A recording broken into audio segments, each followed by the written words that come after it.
శ్వాసక్రియ గురించినటువంటి కొన్ని ముఖ్య అంశాలను మనం ఇదివరకే చర్చించడం జరిగింది.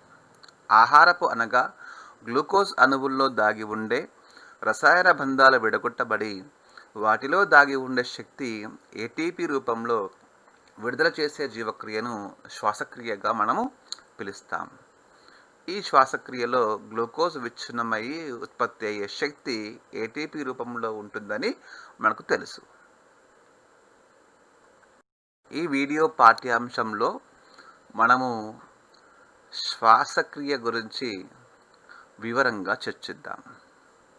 ఆక్సిజన్ లభ్యతను బట్టి శ్వాసక్రియ రెండు రకాలుగా చెప్పుకోవటం జరుగుతుంది.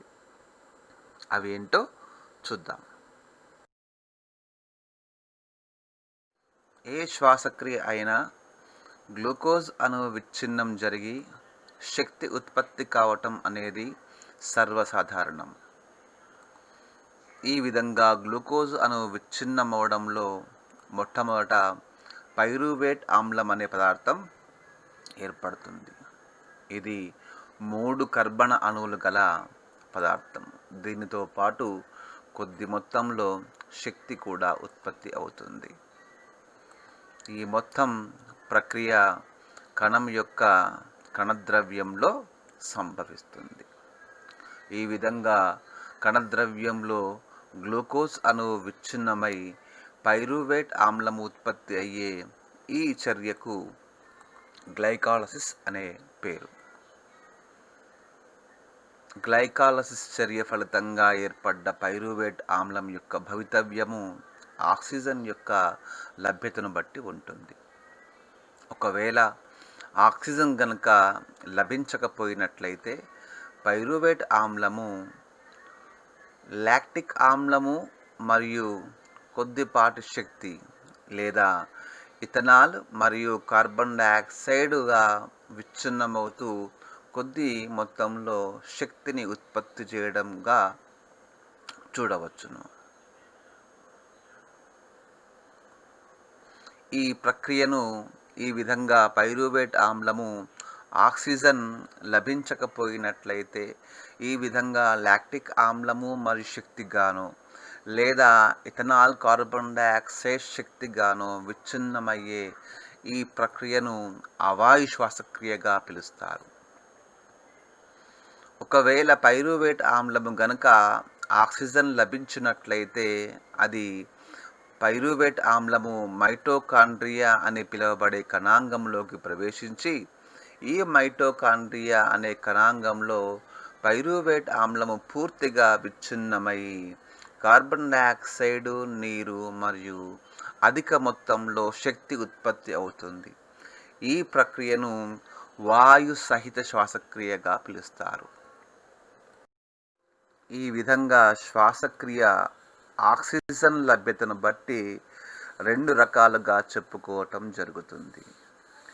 ఆక్సిజన్ లేనప్పుడు జరిగేటువంటి శ్వాసక్రియ రకాన్ని అవాయు శ్వాసక్రియ అని, ఆక్సిజన్ సమక్షంలో జరిగే శ్వాసక్రియను వాయు శ్వాసక్రియ అని 2 రకాలుగా చెప్పుకుంటారు.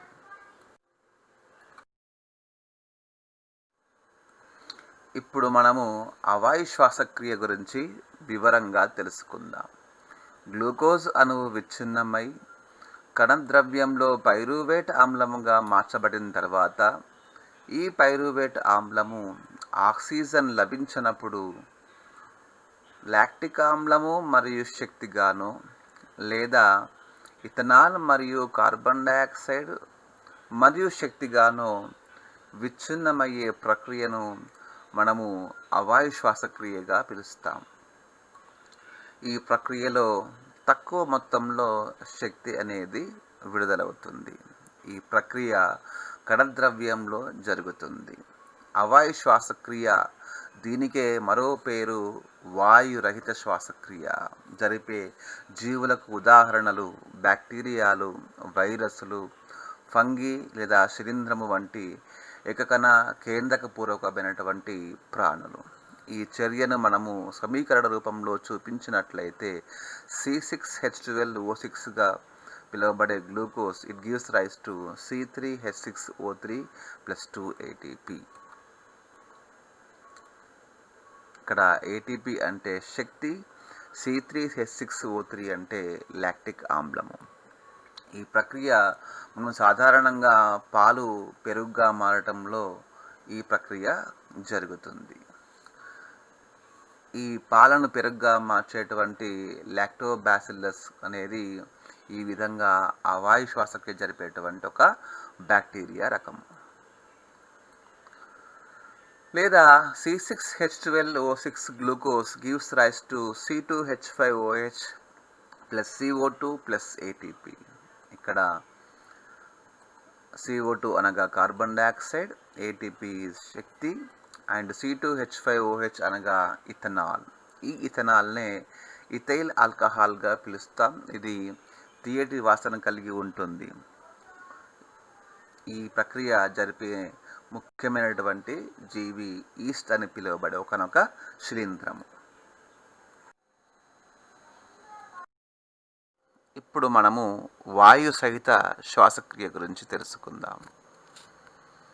ఆక్సిజన్ సమక్షంలో పైరువేట్ ఆమ్లం పూర్తిగా విచ్ఛిన్నమై కార్బన్ డయాక్సైడ్, నీరు మరియు శక్తిగా మార్చబడి ఎక్కువ స్థాయిలో శక్తి విడుదల జరిగే శ్వాసక్రియ విధానాన్ని మనము వాయు సహిత శ్వాసక్రియ అని పిలుస్తాం. ఇది కణంలోని మైటోకాండ్రియా అని పిలువబడే కణాంగంలో జరుగుతుంది.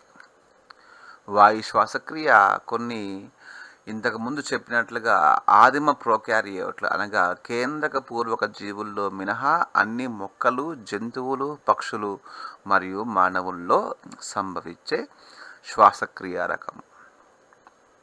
ఈ శ్వాసక్రియను సమీకరణ రూపంలో చూపించినట్లయితే C6H12O6 plus 6O2 gives rise to 6CO2 plus 6H2O plus 38 ATP. మీరు ఈ సమీకరణాన్ని జాగ్రత్తగా పరిశీలించినట్లయితే గ్లూకోజ్ అణువు అనేది ఆక్సిజన్ సమక్షంలో సంపూర్ణంగా విచ్ఛిన్నమై కార్బన్ డయాక్సైడ్, నీరు మరియు అధిక మొత్తంలో అనగా 38 అణువుల ATP విడుదల కావటం గమనిస్తాం.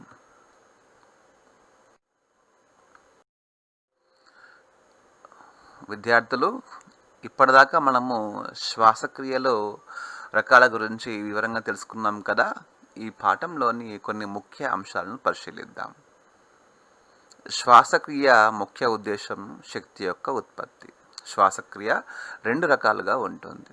ఆక్సిజన్ లభించినప్పుడు జరిగే శ్వాసక్రియ అవాయు శ్వాసక్రియ.